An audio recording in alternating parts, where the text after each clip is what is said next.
Ladies and gentlemen, please welcome your moderator for this session, Director of Investor Relations, Paul Zayats.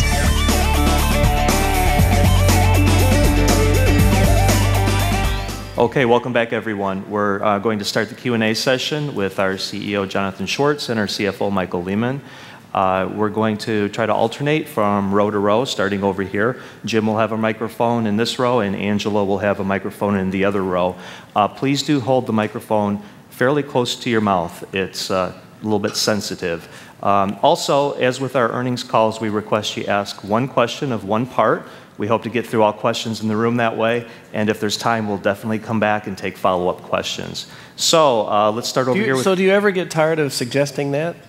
No, I don't. Oh, okay. It hasn't worked so far, but... It's my pleasure. All right, we'll start right here then. Great. Thank you. David Bailey from Goldman Sachs. Of the incremental OPEX in fiscal 09 that you showed in your scenarios, how much of that is from the ERP delay, and how much is from incremental investment that will carry over into future years? So the best way to answer that is that there isn't a lot of incremental investment projected in 09 because of the ERP delay. Most of that is the carryover effect of the investments that we have made and plan to make in the second half of this fiscal year. There's a little bit, but frankly, a lot of the direct investment for the Oracle implementation is capitalized and then amortized over the periods after the systems go live. Over here, any What questions? there is, frankly, is opportunity cost, and that's the real answer.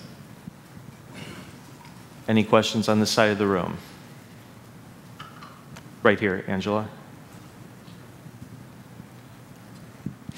Nathan Brookwood from Insight 64. You talked about how a lot of your new revenues were falling into the deferred category because of bigger sales and acceptance and all that. Won't that be a problem going forward? In other words, if you're successful and your revenues are growing, you're going to have more and more deferred each quarter. So isn't it almost a wash?